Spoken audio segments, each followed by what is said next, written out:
When Marcus told me that his younger brother was coming to stay with us for a few days, I didn't think much of it.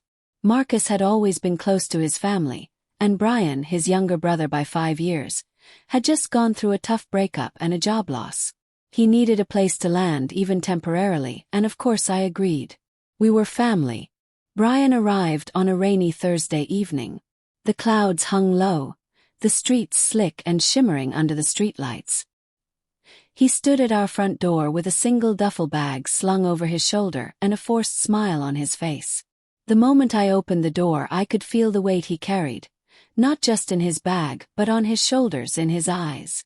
"Hey Liv," he said softly. "Thanks for letting me stay. I really appreciate it." "Of course," I replied, stepping aside to let him in. "Come on, it's wet out there. Let me get you a towel." Brian had always been the charming one of the two brothers, taller, more rugged, and with that mischievous spark that seemed to follow him. When I first met Marcus years ago, I remembered thinking how calm and mature he was. He was the planner, the thinker. Brian was the wild card, the wanderer. That first night we had dinner together, the three of us. Brian didn't eat much, but he smiled politely, complimented the food, and tried to laugh when Marcus brought up old stories from their teenage years. I watched him closely. His smile was strained, and he seemed distracted. Heartbreak can do that to a person. I didn't think anything of it. The first week passed without any trouble. Brian mostly kept to himself, though he always offered to help with small things, doing the dishes, folding laundry, even walking our dog. He didn't intrude, and Marcus was grateful to have his brother around. "He just needs a place to get his head right," Marcus told me one night in bed. "I think staying here might help him start over." "I hope so," I said. "But we should talk about how long he's planning to stay. It's been a week already." "I know," Marcus nodded. He said just a few more days. "We'll figure it out." Only the days turned into another week, and then another. Marcus got busy with work. His new job as a regional sales director came with long hours and frequent travel. That left Brian and me alone more than I'd expected. More than I wanted, really. Began to notice things, small things. Brian was spending more time in the kitchen when I was cooking, lingering around when I do yoga in the mornings, offering to run errands with me that I usually did alone. He never crossed a line outright, but his presence started to feel intentional. One afternoon I came home from grocery shopping and found him in the backyard, shirtless, fixing a broken panel on the fence. He looked up when I walked outside, wiping sweat from his forehead. "Just thought I'd finally take care of this," he said. "It was loose." "Thanks," I said, trying to ignore the way his eyes scanned me as I stood there holding 2 bags of groceries. "I didn't even notice." "You're always running around," he replied. "Thought I'd lighten your load a bit." I nodded and quickly walked inside.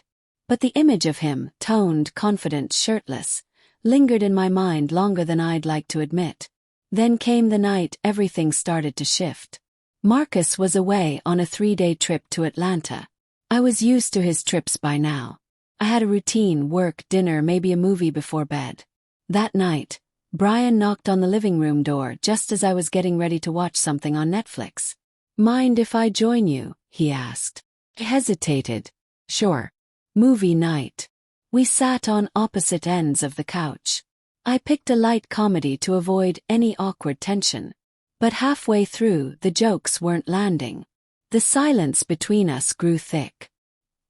He offered me a blanket when I shivered, and when our fingers brushed, something sparked. I tried to ignore it. "This movie's boring," he said finally. "Yeah," I agreed, reaching for the remote. "Want to pick something else?" "Actually, can I ask you something?" I turned to him. "Sure. Do you ever feel like Marcus doesn't really see you anymore?" The question caught me off guard. "What?" "I mean, you're smart, beautiful, strong. But I've watched him come home, barely say 2 words to you. If I had someone like you, I'd never take you for granted." I stared at him. "Brian, that's not something you should say." "I'm sorry," he said quickly. I notice things. I stood up, suddenly uncomfortable. I'm going to bed. Good night. The next morning everything felt different. I avoided being alone with him. I focused on my work, kept the doors closed when I could, and declined his offers to help around the house. I told Marcus we needed to set a boundary, but even then I didn't tell him what Brian had said. Couldn't. Felt too dangerous. But Brian wasn't done. Later that week he brought home dinner for both of us. A surprise. Thought you could use a break, he said. Brian, you can't keep doing things like this, I said gently. You're Marcus's brother. This isn't okay. I'm not trying to start anything, he replied. But I care about you, Olivia. And I think you care too. Even if you don't want to admit it. I looked at him, stunned. You have to leave. He nodded slowly. I figured you'd say that. I already have a friend in Denver who offered a place. I'll leave this weekend. When he left, I felt both relief and sadness. I wasn't proud of the way part of me had enjoyed the attention, but I also knew that line had never been crossed. I had kept my vows. But the temptation had been real, and it made me realize how much distance had grown between Marcus and me. That night, I sat down with Marcus after dinner. We really talked for the first time in weeks. I told him I missed him, that I felt like we'd been living like roommates. He listened. He apologized. We agreed to make more time for each other to reconnect. It didn't happen overnight, but we started rebuilding. Slowly, honestly. As for Brian, he called once from Denver. He said he was settling in, finding work, making progress. I wished him well. I didn't tell Marcus about that call either. Some things were better left in the past. But every now and then when I'm alone, I remember that month. The tension, the temptation, the choices. And I remind myself of who I am and who I chose to be. Because love isn't just about passion and excitement. Sometimes it's about loyalty, forgiveness, and choosing the right thing, even when it's hard. I didn't expect my husband's brother to stay so long. I didn't expect him to see me in ways Marcus hadn't. But in the end, it wasn't about what Brian made me feel.